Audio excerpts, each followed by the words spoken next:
আকাশবাণী শিলচর আঞ্চলিক সংবাদ পড়ছি পঞ্চতপা চৌধুরী।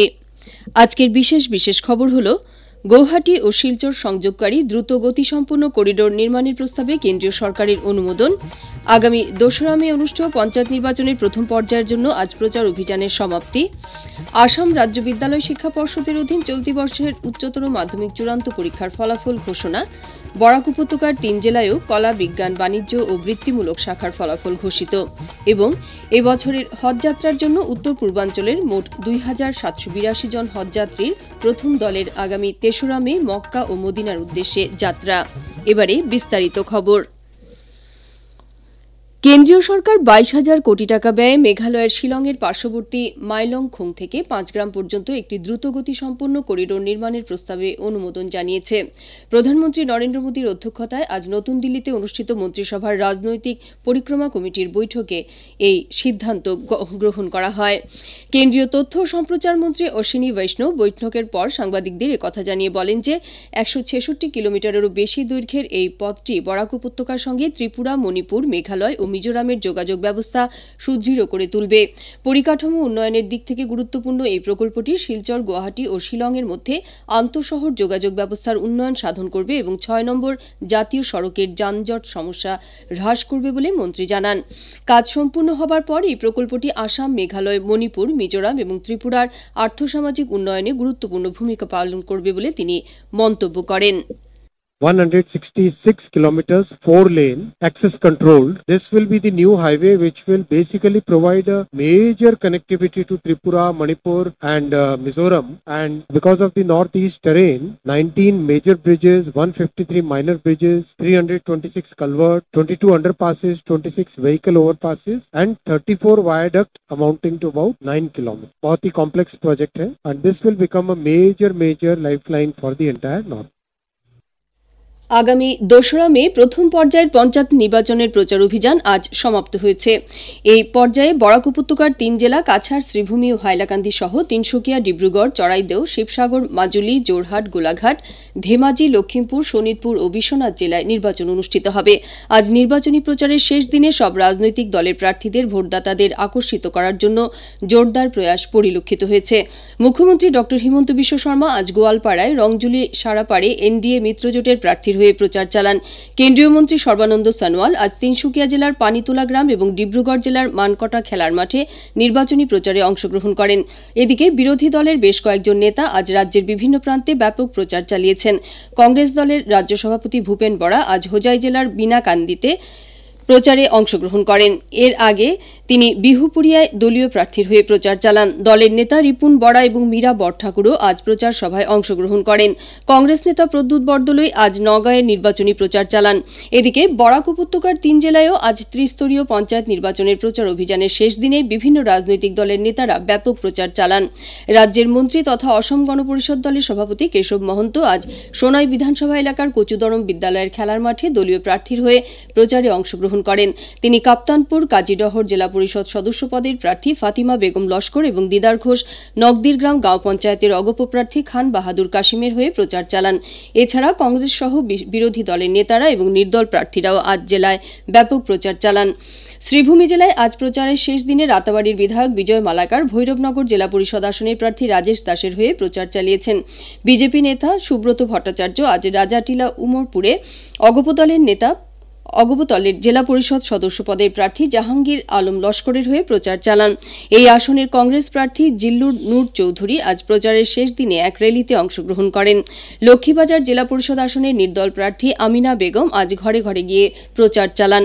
প্রচারের শেষ দিনে আজ হাইলাকান্দি জেলায় বিজেপির সাংসদ ও শীর্ষ নেতারা প্রচার চালিয়েছেন। সাংসদ কৃপানাথ মালা আজ চণ্ডীপুর চা বাগানে, আলগাপুর, কাঞ্চনপুর জেলা পরিষদ আসনের বিজেপি প্রার্থী চৌধুরী চরণ গৌড়ের সমর্থনে প্রচার চালান। সাংসদ পরিমল শুক্লবৈদ্য আজ কাটিগড়া, লক্ষ্মীপুর জেলা পরিষদ আসনের বিজেপি প্রার্থী প্রমীলা বৈষ্ণব এবং ৫ গ্রাম আঞ্চলিক পঞ্চায়েত সদস্য প্রার্থী বেবি রায়ের হয়ে এক বাইক র্যালিতে অংশগ্রহণ করেন। বিজেপি নেত্রী মুন স্বর্ণকারও আজ নিষ্কর আঞ্চলিক পঞ্চায়েত সদস্য পদের প্রার্থীর হয়ে প্রচার চালান। অন্যদিকে বিধায়ক সুজামুদ্দিন লস্কর আজ রামচন্দ্রী, নিমাইচাঁদপুর জেলা পরিষদ আসনের এআইইউডিএফ প্রার্থী দিলওয়ার হোসেন লস্করের হয়ে প্রচার চালান। এই আসনের কংগ্রেস প্রার্থী শামসুদ্দিন বড়লস্কর আজ বিভিন্ন গ্রামে প্রচার চালান। রাইজোর দল ও নির্দল প্রার্থীরাও আজ বিভিন্ন স্থানে ঝড়ো প্রচার চালান। কাছাড় জেলায় আগামী 2রা মে অনুষ্ঠেয় পঞ্চায়েত নির্বাচনের জন্য আজ ভোটকর্মীরা ভোট সামগ্রী নিয়ে ভোটগ্রহণ কেন্দ্রের উদ্দেশ্যে রওনা হয়েছেন। আজ শিলচরের আইএসবিটি এবং আইএসটিটি থেকে ভোট সামগ্রী সমঝে নিয়ে ভোট নিরাপত্তা ব্যবস্থার মধ্য দিয়ে ভোটকর্মীরা রওনা হয়েছেন। কাছাড়ের জেলা আয়ুক্ত মৃদুল যাদব বলেন যে পঞ্চায়েত নির্বাচনের জন্য জেলায় সম্পূর্ণ নিরাপত্তা ব্যবস্থা গড়ে তোলা হয়েছে। তিনি বলেন, कछार जिले में 2 मई को पंचायत चुनाव है, जिसमें 1706 पोलिंग स्टेशन हमारे हैं, 7 समष्टि मिला के और 25 जिला परिषद मिला के। और आज हमारे काटीगोरा और धुलाई के जो पोलिंग पार्टीज़ हैं वो यहाँ से रवाना होंगी। लगभग 550 पोलिंग पार्टीज़ रवाना होंगी और कल रिमेनिंग 1200 पोलिंग पार्टी रवाना होंगी, जिसमें से 850 यहाँ से होंगी और 250 पोलिंग पार्टी वहाँ से रवाना होंगी लखीमपुर से। और हम लोग पूरी तरह से मुस्तैद हैं, चौकन्ने हैं और निष्पक्ष और सुदृढ़ चुनाव कराने के लिए हम सभी से सहायता का अनुरोध करते हैं और आप सबसे अधिक मात्रा में वोट करने की आकांक्षा रखते हैं। আকাশবাণী শিলচর কেন্দ্রের আঞ্চলিক সংবাদ এখন থেকে আমাদের ইউটিউব চ্যানেল এআইআর নিউজ শিলচরের মাধ্যমেও শোনা যাচ্ছে। এছাড়া আমাদের Facebook page all India radio news Silchar এবং এক্স হ্যান্ডেল @AIR_News_শিলচরের মাধ্যমেও এই সংবাদ শোনা যাবে। খবর প্রচারিত হচ্ছে আকাশবাণী শিলচর কেন্দ্র থেকে। আসাম রাজ্য বিদ্যালয় শিক্ষা পর্ষদের অধীন চলতি বর্ষের উচ্চতর মাধ্যমিক চূড়ান্ত পরীক্ষার সবকটি শাখার ফলাফল ঘোষণা করা হয়েছে। এবার উচ্চতর মাধ্যমিক চূড়ান্ত পরীক্ষায় কলা শাখায় উত্তীর্ণের হার 81.32%, বিজ্ঞান শাখায় উত্তীর্ণের হার 83.99% এবং বাণিজ্য শাখায় উত্তীর্ণের হার 82.93% এবং বৃত্তিমূলক শাখায় উত্তীর্ণের হার 68.84%। কলা শাখায় অবতীর্ণ 2,26,756 জন শিক্ষার্থীর মধ্যে 49,577 জন প্রথম, 80,650 জন দ্বিতীয় এবং 53,518 জন শিক্ষার্থী তৃতীয় বিভাগে উত্তীর্ণ হয়েছে। একইভাবে বিজ্ঞান শাখায় অবতীর্ণ 56,909 জন শিক্ষার্থীর মধ্যে 25,827 জন প্রথম, 19,286 জন দ্বিতীয় এবং 3,196 জন শিক্ষার্থী তৃতীয় বিভাগে উত্তীর্ণ হয়েছে। বাণিজ্য শাখায় অবতীর্ণ 17,746 জন শিক্ষার্থীর মধ্যে 6,519 জন প্রথম, 5,760 জন দ্বিতীয় এবং 2,305 জন শিক্ষার্থী তৃতীয় বিভাগে উত্তীর্ণ হয়েছে। ঘোষণা করা ফলাফল অনুযায়ী এবার 3টি শাখাতেই উত্তীর্ণের হার 2024 বর্ষের তুলনায় কিছুটা হ্রাস পেয়েছে। ফলাফল ঘোষণার পর আসাম রাজ্য বিদ্যালয় শিক্ষা পর্ষদের সচিব নরনারায়ণ নাথ এক সাংবাদিক সম্মেলনে পরীক্ষা হয়ে যাওয়ার 44 দিনের মধ্যে ফলাফল ঘোষণা করা হয়েছে বলে জানান। ফলাফল ঘোষণা করার পর পরীক্ষার্থীদের জন্য মার্কশিট ডাউনলোডের ব্যবস্থা করা হয়েছে। উচ্চশিক্ষা গ্রহণে সহায়ক পরীক্ষার ফলাফলের তথ্যসমূহ ডিজি লকারে প্রেরণ করা হবে বলে সচিব জানান। সেই সঙ্গে তিনি আরও জানান যে পূর্বে প্রমাণপত্র ও মার্কশিট পৃথকভাবে প্রদান করা হতো, তবে এবার মার্কশিট ও উত্তীর্ণের প্রমাণপত্র একই সঙ্গে হবে। বাইরে পড়াশোনার জন্য 2টি করে নথিপত্র আপলোড করতে অসুবিধার প্রতি লক্ষ্য রেখে এই ব্যবস্থা করা হয়েছে বলে সচিব নরনারায়ণ জানান। ফলাফল ঘোষণার 2 দিন পর উত্তরপত্র পুনর্নিরীক্ষণের জন্য পোর্টাল চালু করা হবে।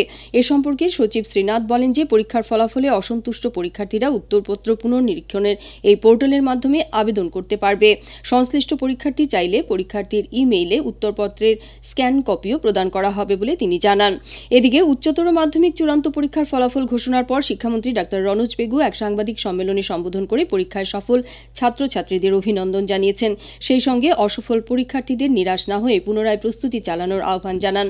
আসাম রাজ্য শিক্ষা পর্ষদ পরীক্ষা অনুষ্ঠিত করার 44 দিনের মধ্যে সুষ্ঠুভাবে ফলাফল ঘোষণা করার জন্য শিক্ষামন্ত্রী পর্ষদকেও ধন্যবাদ জানান। এদিকে বরাক উপত্যকার 3 জেলায় ঘোষিত ফলাফল অনুযায়ী কাছাড় জেলায় কলা শাখায় মোট 12,151 জন পরীক্ষার্থী পরীক্ষায় অবতীর্ণ হয়েছিল। এর মধ্যে 7,164 জন উত্তীর্ণ হয়েছে। উত্তীর্ণের হার 58.96%। বিজ্ঞান শাখায় পরীক্ষা অবতীর্ণ পরীক্ষার্থী সংখ্যা 2,077 জন।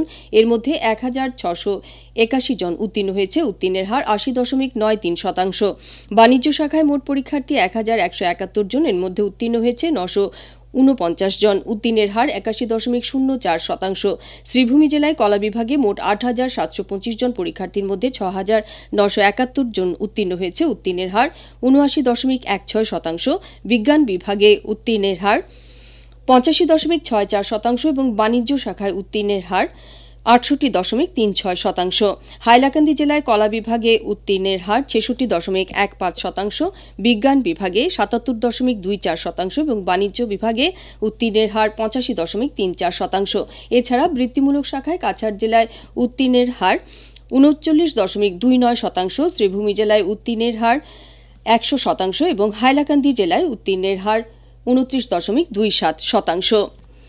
আসাম, নাগাল্যান্ড, মেঘালয়, মিজোরাম, অরুণাচল প্রদেশ এবং সিকিমের যৌথ রাজ্য হজ সমিতি উত্তর পূর্বাঞ্চলের হজযাত্রীদের হজযাত্রায় পাঠানোর প্রস্তুতি শুরু করেছে। হজ সমিতির অধ্যক্ষ নেকিবুর জামান আজ গুয়াহাটির হাজি মুসাফির খানায় আয়োজিত এক সাংবাদিক সম্মেলনে জানান যে আগামী ৩রা মে থেকে ৮ই মে পর্যন্ত অসম তথা উত্তর পূর্বাঞ্চল থেকে ২৭৮২ জন হজযাত্রী মক্কা এবং মদিনার উদ্দেশ্যে যাত্রা করবেন। এর মধ্যে ৯২৭ জন পুরুষ এবং ৮৫৫ জন মহিলা হজযাত্রী রয়েছেন। অধ্যক্ষ শ্রী জামান আরও জানান যে আগামী ৩রা মে হজযাত্রার প্রথম দলটি গুয়াহাটি বিমানবন্দর থেকে যাত্রা করবে। শিলচর জেলা ক্রীড়া সংস্থা পরিচালিত নিউ অক্সফোর্ড আন্ত স্কুল অনূর্ধ্ব ১৬ লীগ কাম নকআউট ক্রিকেটের আজকের খেলায় মহর্ষি বিদ্যামন্দির ১৫৬ রানে বিজয়ী হয়েছে। শিলচর ইন্ডিয়া ক্লাবের মাঠে আয়োজিত প্রতিযোগিতার আজকের খেলায় মহর্ষি বিদ্যামন্দির শিলচর ডন বস্কো স্কুলকে পরাজিত করে। শেষ করার আগে বিশেষ খবর আবার পড়ছি। গুয়াহাটি ও শিলচর সংযোগকারী দ্রুত গতিসম্পন্ন করিডোর নির্মাণের প্রস্তাবে কেন্দ্রীয় সরকারের অনুমোদন। আগামী ২রা মে অনুষ্ঠেয় পঞ্চায়েত নির্বাচনের প্রথম পর্যায়ের জন্য আজ প্রচার অভিযানের সমাপ্তি। আসাম রাজ্য বিদ্যালয় শিক্ষা পর্ষদের অধীন চলতি বর্ষের উচ্চতর মাধ্যমিক চূড়ান্ত পরীক্ষার ফলাফল ঘোষণা। বরাক উপত্যকার ৩ জেলায়ও কলা, বিজ্ঞান, বাণিজ্য, বৃত্তিমূলক শাখার ফলাফল ঘোষিত এবং এবছরের হজযাত্রার জন্য উত্তর পূর্বাঞ্চলের মোট ২৭৮২ জন হজযাত্রীর প্রথম দলের আগামী ৩রা মে মক্কা ও মদিনার উদ্দেশ্যে যাত্রা। আঞ্চলিক সংবাদ শেষ হল। পরবর্তী সংবাদ আগামীকাল সকাল ৭টা বেজে ৩৫ মিনিটে।